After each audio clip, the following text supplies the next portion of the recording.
Welcome to the Athena Wellness Podcast, the show that invites you to take a seat around the community fire and listen to stories that inspire. I'm your host, Kathy Robinson, author, coach, and founder of Athena Wellness, a company that's dedicated to supporting you as you create your next chapter, turning life transitions into transformation. Hello and welcome, friends. Thanks so much for joining me for the shortened Wellness Wednesday episode, a little midweek boost to help keep your warrior vibe high. If I could sum up the biggest lesson I've learned since leaving my longtime corporate career behind, it's this. The skills that make you successful in one chapter of your life are not the ones you rely on as you create the next chapter of your life. In my case, what helped me successfully scale the corporate ladder didn't help me descend it. And I've since created a new toolkit that I share with clients and students to help them unlock their next chapter and navigate the unfamiliar terrain ahead. This is what's inspired the next series of podcasts that I have planned for you. Here's a sample of what we'll be exploring together. Part 1. Today, we'll start at the beginning, with that vague yet unshakable sense that we can get at times that something needs to change. In Part 2 next week, we'll explore the elements of our origin story and how it's made us who we are today. Part 3 will include how to rewrite that story, the parts that are no longer serving you while leveraging the parts that do. And in Part 4, I'll give you an example on how to utilize this technique using my own story, along with some resources that were helpful to me when I was looking to make a change. So let's begin our session today at the very beginning, with a quiet whisper in the form of a vague feeling of discontent. So how do these whispers begin to show themselves?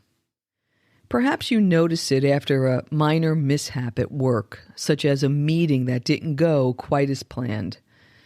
Maybe your level of enthusiasm that you once had for your work has waned a bit.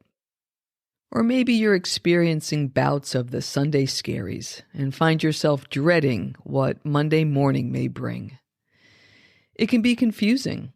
You finally have all you've worked for, the team, the title, your colleagues. Yet any sense of happiness seems to be situational, dependent on the winds of the day, rather than that deep-seated feeling of fulfillment. As the internal tug-of-war continues, you may wonder, is it a phase or is there something wrong? Yet the whispers won't stop. There seems to be something beckoning you beyond your familiar boundaries, but the something is shapeless and nameless. It's more like a pull, but to where? My advice is don't discount the feeling, but engage with it.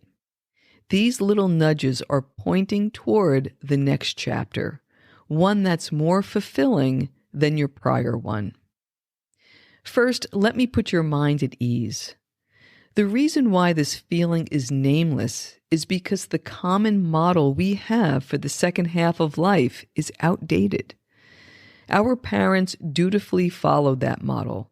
They worked until retirement age and then enjoyed as much as they could before their health declined. It's the way their parents did it, if they lived long enough.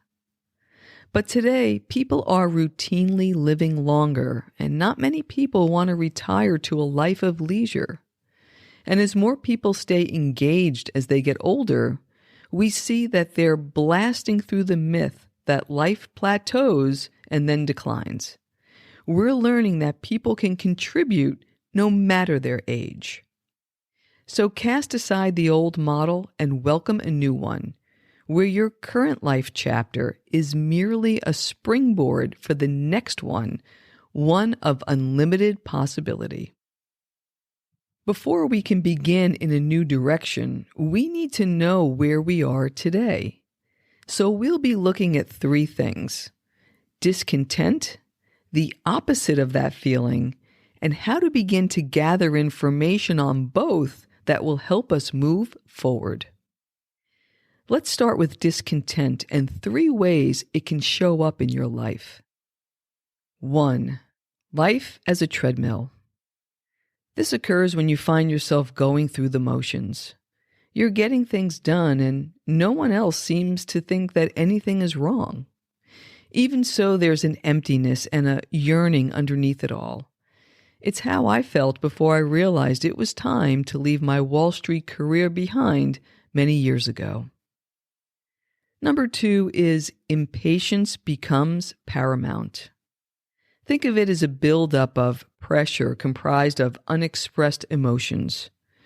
Your life, which used to run like clockwork, now seems to be plagued with inconvenience, and you overreact as a result. In addition, undefined longing for a life that seems out of reach becomes more unbearable by the day with little relief. And 3, doubt that lingers. You begin to negatively question all the good that comes your way. The tokens of success that were once so important feel empty, and the trade-off for achieving them feels imbalanced. You have a sinking feeling that more of the same type of achievement and success will leave you feeling worse. The good news is these feelings are giving you important messages and can be used to instill lasting change in your life. Here's a simple way we'll be working with discontent. Every time you feel any glimmer of apathy, frustration, dissatisfaction, doubt, envy, comparison, impatience, emptiness, or like feelings, take note of it. For example, in my Wall Street days, which were long before smartphone notepads, I always had a notebook with me. During my commute or at lunch, I'd note whatever riled me that day.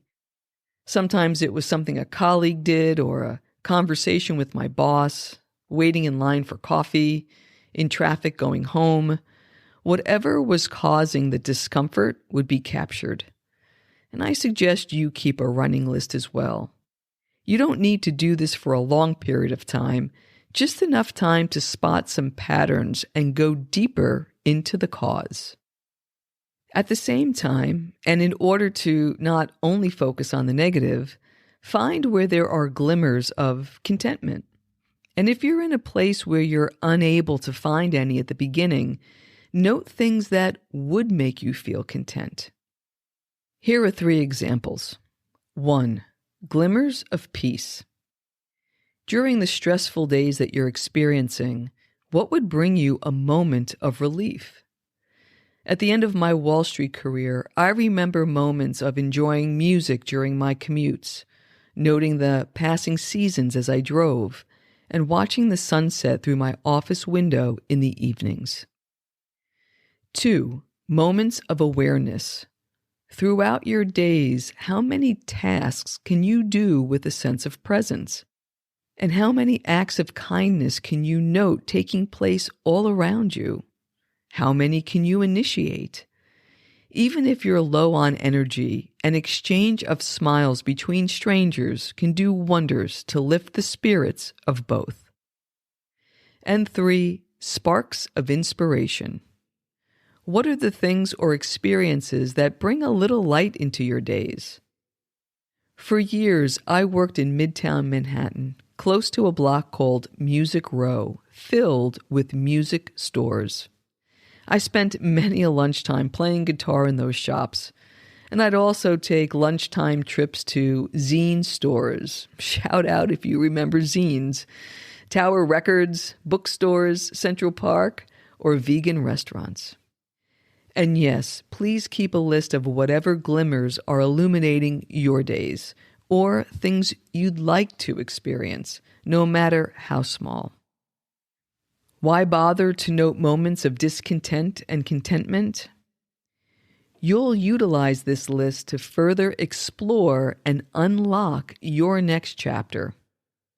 And in doing so, you'll be guided to a new life of true fulfillment. As we bring this episode to a close, I'd like to offer that discontent is not a shortcoming. It's a powerful catalyst for growth. By identifying and noting where and how it surfaces, it will allow you to better understand and work with it, which we'll be doing in the coming episodes. Until then, note what your inner landscape is showing you. These glimmers are the key to unlocking your next chapter. If you're interested in exploring the themes we covered today and would like a guide for this soulful journey, please do reach out. My coaching services are listed on my website, and you're always welcome to reach out via email. I'll link that all up in the show notes, and as always, I look forward to connecting with you. I appreciate you, and I'll see you for part 2 next week. Thank you so much for joining me today. I know there are many ways you can spend your time. Thank you for choosing to spend it with me. Until our paths cross again, be kind to yourself and show your warrior spirit some love. If you know anyone who could benefit from today's episode, please pass it on. And many thanks for supporting the show by subscribing and leaving a review. It means a lot, and it helps others find their way to our circle. If you'd like to access the show notes, have a question you'd like addressed on a future episode, or would like a transcript of this episode, visit www.athenawellness.com/podcast. Until next time, be well.